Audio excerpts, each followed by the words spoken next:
السلام علیکم ناظرین حضرات، چینل کو ابھی سبسکرائب نہیں کیا ہے تو چینل کو سبسکرائب کر لیجئے، ساتھ میں بیل آئیکن ضرور دبا دیجئے تاکہ آنے والی ویڈیو کی نوٹیفیکیشن آپ کو ملتی رہے۔ مختصراً میں آپ کے سامنے سورہ فاتحہ کے حوالے سے کچھ باتیں عرض کرنے کی سعادت حاصل کرتا ہوں۔ میرے پیارے آقا صلی اللہ تعالی علیہ وسلم کے پیارے دیوانوں، حدیث قدسی میں اللہ تعالیٰ فرماتا ہے، میں نے سورہ فاتحہ کو اپنے اور بندے کے درمیان تقسیم کر لیا ہے۔ سورہ فاتحہ کے حوالے سے رب فرماتا ہے کہ میں نے اپنے اور بندے کے درمیان اسے تقسیم کر لیا ہے۔ آدھی سورہ فاتحہ میرے لیے ہے اور آدھی میرے بندے کے لیے ہے۔ چنانچہ جب بندہ الحمدللہ رب العالمین کہتا ہے تو اللہ تعالیٰ فرماتا ہے میرے بندے نے میری حمد بیان کی۔ سبحان اللہ۔ اندازہ لگائیں، اس سورہ کا آغاز الحمدللہ سے جو ہوا اس کی کئی وجوہات ہیں۔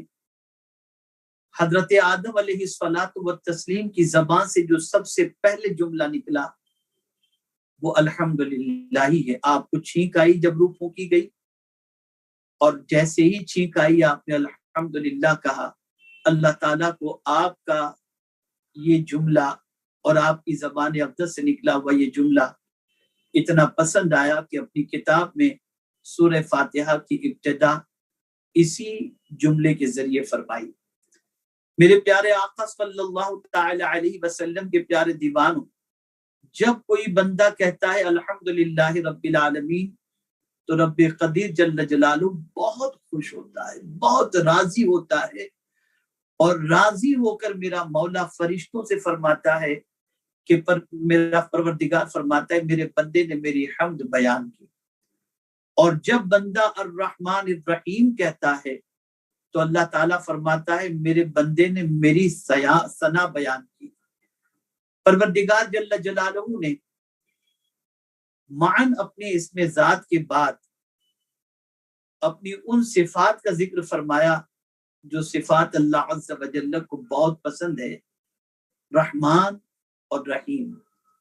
ان دو صفات کے حوالے سے بھی اگر گفتگو کرنی ہو تفصیل درکار ہے، لیکن میں چاہوں گا کہ مختصر سے وقت میں مختصر انداز میں کچھ باتیں آپ کے گوش گزار کرنے کی سعادت حاصل کروں تاکہ آپ قرآن مقدس کی مختلف آیتوں کے مفہوم کو اپنے دل و دماغ کے اندر محفوظ کر سکیں۔ تو جب بندہ الرحمن الرحیم کہتا ہے تو اللہ تعالیٰ فرماتا ہے میرے بندے نے میری ثنا بیان کی۔ جب بندہ کہتا ہے مالک یوم الدین تو اللہ تعالیٰ فرماتا ہے میرے بندے نے میری عظمت اور میری بزرگی کا اعتراف کیا۔ اللہ اکبر۔ یوم جزا کا مالک، قیامت کے دن کا مالک، جب بندہ یہ کہتا ہے تو پروردگار جل جلالہ ارشاد فرماتا ہے کہ بندے نے میری عظمت اور میری بزرگی کا اعتراف کیا۔ اللہ عز و جل کی کوئی بزرگی بیان کرے اور اللہ عز و جل کی عظمت کا کوئی اعتراف کرے تو میرا مولا اس اعتراف کرنے والے سے بہت خوش ہوتا ہے۔ اسی طریقے سے جب بندہ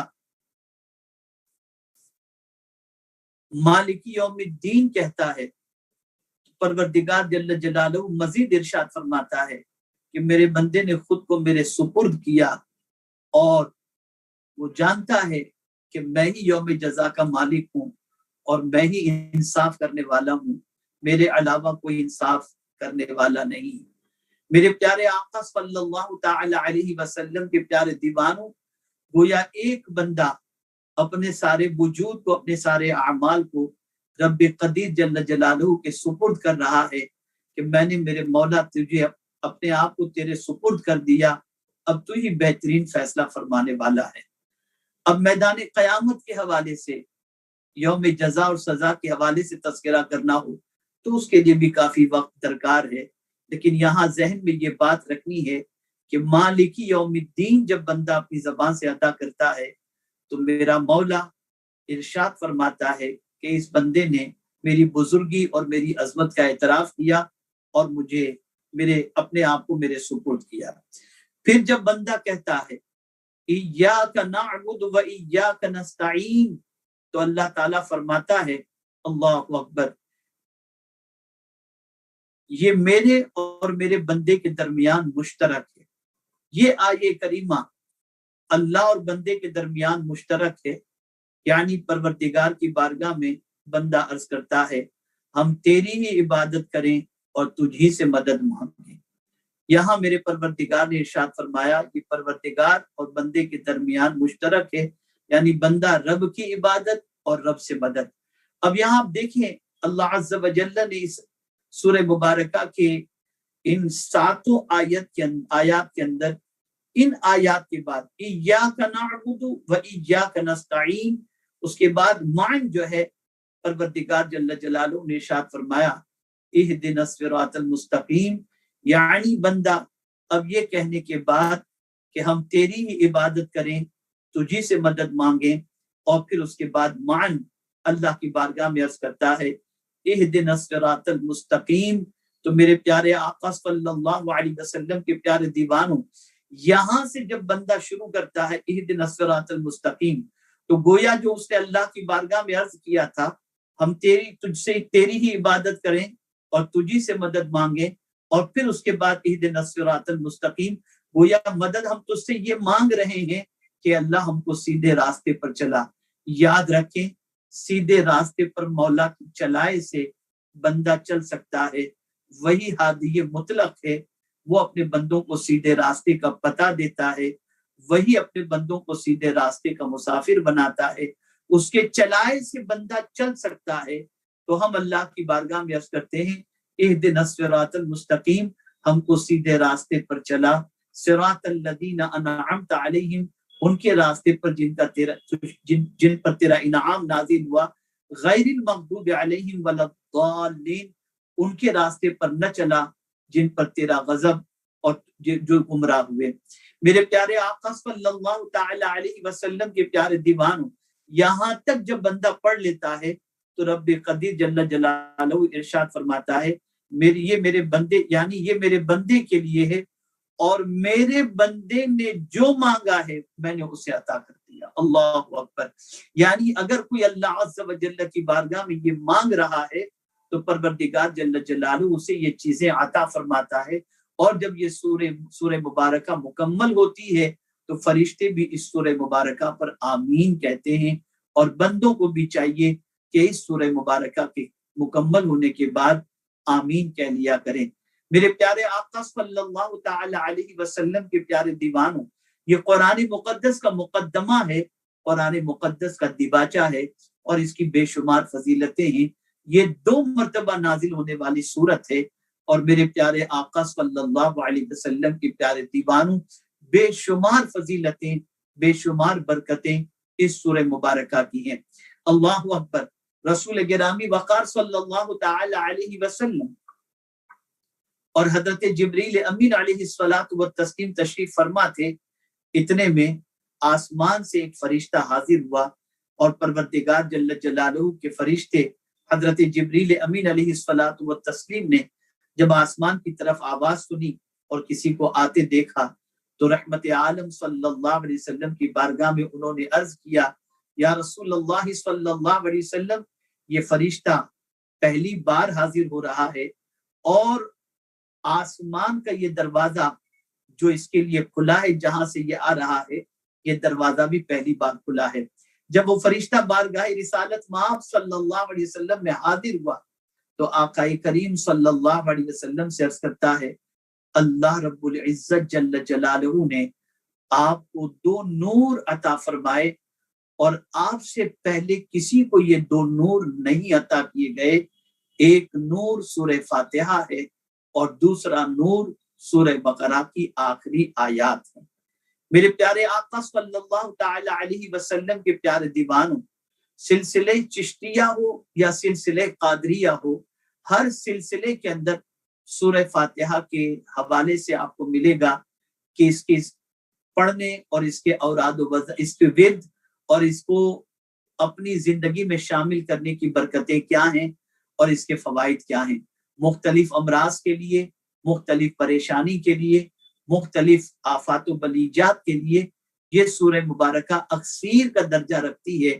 میرے پیارے آقا صلی اللہ علیہ وسلم کے پیارے دیوانوں، تو سورہ فاتحہ کو اپنی زندگی کا عمل بنائیں اور وظیفہ بنائیں۔ خاص طور پر یاد رکھیں، اگر کسی کو پیٹ میں تکلیف ہو یا اور کسی مرض کے اندر کوئی گرفتار ہو تو سورہ فاتحہ کو 7 مرتبہ اس طریقے سے پڑھیں، بسم اللہ الرحمن الرحیم الحمدللہ رب العالمین، اور ولضالین تک پہنچنے کے بعد 3 مرتبہ آمین کہیں، اور 7 مرتبہ سورہ فاتحہ پڑھ کر کسی مریض کو دم کر دیں یا پانی پر دم کر کے پلا دیں، اللہ تعالیٰ سورہ فاتحہ کی برکت سے اسے شفا عطا فرمائے گا۔ اسی کے ساتھ آپ دیکھیں میرے پیارے آقا صلی اللہ تعالی علیہ وسلم کے پیارے دیوانوں، آج سورہ فاتحہ کی تلاوت کے بعد ہم نے سورہ بقرہ کی چند آیات کی تلاوت سننے کی سعادت حاصل کی۔ ان آیات میں سے میں 2-4 آیات کا تذکرہ کروں گا۔ سب سے پہلے میں ایک آیت کریمہ کا تذکرہ کرتا ہوں، وَإِن كُنتُمْ فِي رَيْبٍ مِّمَّا نَزَّلْنَا عَلَىٰ عَبْدِنَا فَأْتُوا بِسُورَةٍ مِّن مِّثْلِهِ وَادْعُوا شُهَدَاءَكُم مِّن دُونِ اللَّهِ إِن كُنتُمْ صَادِقِينَ۔ اگر تمہیں کچھ شک ہو اس میں جو ہم نے اپنے خاص بندے پر اتارا تو اس جیسی ایک سورت تو لے آؤ، اور اللہ تعالیٰ کے سوا اپنے سب حمایتیوں کو بلا لو اگر تم سچے ہو۔ یہ قرآن مقدس کی آیت کریمہ جب نازل ہوئی تب سے لے کر قیامت تک کے آنے والے انسانوں کے لیے یہ چیلنج ہے۔ اس آیت کریمہ کے نزول کو کم و بیش 1450 سال کے قریب کا عرصہ گزر چکا ہوگا، لیکن یہ آیت کریمہ آج بھی بطور چیلنج دنیا کے ہر منکرین کے سامنے موجود ہے کہ صرف تنہا تم نہیں، اپنے سارے حمایتیوں کو لے کر کے اس سورہ مبارکہ جیسی ایک سورہ مبارکہ لے کر کے آؤ۔ اور ایک اور مقام پر پروردگار جل جلالہ نے فرمایا کہ ایک آیت جیسی آیت لے کر کے آؤ، اور پھر واضح بھی فرما دیا کہ تم قیامت تک یہ نہیں کر سکتے۔ میرے پیارے آقا صلی اللہ علیہ وسلم کے پیارے دیوانوں، جہاں اس آیت کریمہ میں قرآن مقدس کے حوالے سے واضح طور پر پروردگار جل جلالہ نے اپنی کتاب کا اعلان فرما دیا، اور ساتھ ہی ساتھ یہ بھی فرما دیا کہ یہ میں نے اپنے محبوب صلی اللہ تعالی علیہ وسلم پر یہ کتاب میں نے نازل فرمائی، تو یہ آیت کریمہ در حقیقت رسول اعظم صلی اللہ علیہ وسلم کی رسالت اور قرآن مقدس کی حقانیت پر ایک عظیم دلیل ہے۔ اللہ تعالیٰ اس آیت کریمہ کے ذریعے منکرین کو قیامت تک کے لیے چیلنج دے رہا ہے کہ اگر تم اس کتاب کے منکر ہو، تمہیں اس کتاب کے اللہ کی کتاب ہونے میں شک ہے، تو تم سب مل کر اپنے سارے حمایتیوں کو ملا کر تم اس کتاب جیسی ایک کتاب تو بہت دور کی بات ہے، اس کتاب کی سورت جیسی ایک سورت، یہ نہیں بتایا کہ سورہ بقرہ جیسی سورت جو سب سے چھوٹی سورت ہے، سورہ کوثر جیسی 3 آیتوں والی مختصر سورت بھی اگر تم لا سکتے ہو تو تم لا کر کے بتا دو۔ لیکن میرے پیارے آقا صلی اللہ تعالی علیہ وسلم کے پیارے دیوانوں، قیامت تک کوئی بھی منکر اس سورہ مبارکہ، اس قرآن مقدس کی ایک آیت جیسی آیت بھی لانے کی طاقت نہیں رکھتا، اور نہ قیامت تک کوئی لا سکتا ہے۔ میرے پیارے آقا صلی اللہ تعالی علیہ وسلم کے پیارے دیوانوں، اسی طریقے سے آپ دیکھیں آج ہم خوف کے اندر گرفتار ہیں، فیئر کے اندر ہماری زندگی گزر رہی ہے۔ لاک ڈاؤن کا سن کر، مصیبتوں کے بارے میں سن کر، آلام و مصائب کے بارے میں سن کر، کورونا کے بارے میں سن کر، دیگر چیزوں کے بارے میں سن کر، میں آپ کو آج کی جو تلاوت ہوئی ہے اس میں سے ایک آیت کریمہ آپ کے سامنے پیش کرتا ہوں، جس آیت کریمہ میں پروردگار جل جلالہ نے واضح لفظوں کے اندر خوف اور غم سے نکلنے کا عظیم نسخہ عطا فرمایا۔ رب فرماتے قُلْنَا اهْبِطُوا مِنْهَا جَمِيعًا فَإِمَّا يَأْتِيَنَّكُم مِّنِّي هُدًى فَمَن تَبِعَ هُدَايَ فَلَا خَوْفٌ عَلَيْهِمْ وَلَا هُمْ يَحْزَنُونَ۔ اور ہم نے فرمایا سب زمین پر اتر آؤ، سب کے سب زمین پر اتر آؤ. قلنا بتم منها جميعا فإما يأتينكم مني هدى، اور جب تمہارے پاس میری طرف سے ہدایت آئے، فمن تبع ہدایا فلا خوف علیہم ولا هم يحزنون، تو جو تم میں سے ہدایت کی پیروی کرے گا نہ اسے کوئی خوف ہوگا نہ غم. یہ ہدایت کیا ہے؟ یہ قرآن ہے. یہ ہدایت کیا ہے؟ مصطفیٰ جان رحمت صلی اللہ علیہ وسلم کی ذات بابرکت ہے. یعنی قرآن اور صاحب قرآن صلی اللہ تعالی علیہ وسلم کی اگر کوئی پیروی کرے گا، اتباع کرے گا، میرا مولا اس کے دل سے خوف کو نکال دے گا، اس کے دل سے غم کو نکال دے گا. آج ہم اگر فیئر کے اندر گرفتار ہیں، آج اگر ہم خوف کے اندر گرفتار ہیں، تو اس کی سب سے بڑی وجہ یہ ہے کہ ہمارا قرآن مقدس پر عمل اور رسول اعظم صلی اللہ علیہ وسلم کے ارشادات پر عمل نہیں رہا. ورنہ تاریخ اٹھا کر کے دیکھ لیجئے، عمل پیراؤں کی زندگی کا جائزہ لے لیجئے، تو آپ کو پتہ چلے گا جو باعمل تھے، جو قرآن کے عامل تھے، جو رسول اعظم صلی اللہ علیہ وسلم کے ارشادات کے عامل تھے، ان کے دل میں کوئی خوف نہیں تھا، کوئی غم نہیں تھا. امام علی مقام علی جدہ وعلیہ الصلوۃ والسلام کی ذات ہماری نگاہوں کے سامنے ہے کہ اللہ اکبر، کہ آپ کربلا کی تپتی ہوئی ریت پر 22,000 کے لشکر جرار کے سامنے تلوار چمکتی ہوئی دیکھنے کے باوجود بھی بے خوف نظر آ رہے تھے. وجہ کیا تھی؟ فمن تبع ہدایا فلا خوف علیہم ولا هم يحزنون. ہندوستان کی سرزمین پر سلطان الہند تشریف لائے، بے خوف کیوں تھے؟